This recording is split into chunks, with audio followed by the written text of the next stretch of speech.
когда у нас уже будут нормальные экзамены по правам, когда они будут докапываться до разметки, до которой ты заезжаешь, припарковывая машину, когда ты заезжаешь, и вот столько у тебя остается расстояние, а не вот столько, и за это снимаешь штрафные баллы, за то, что ты неправильно прижимаешься к той или иной стороне проезжей части, когда на ней просто свободно и спокойно. Мне кажется, вот эти все вещи, они просто создают излишнюю нервозность для человека, который сдает экзамен, но при этом инспектор не обращает внимания на то, как человек себя ведет за рулем, как он себя чувствует, уверен ли он, не уверен, боится он в автомобиле или нет.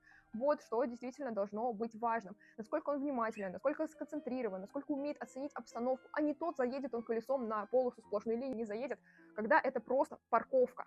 Здесь нет никаких нарушений в плане того, что здесь угроза какой-то безопасности или там ситуация на дороге аварийной создается. Да ничего не создается, если человек колесом заденет сплошную линию парковки. Но если он будет ехать вот так вот, трясясь за рулем, потом получив вот эти вот права, которые вымученные у него, вот, наверное, такой человек создаст реальную угрозу, и потом будет большой проблемой для кого-то.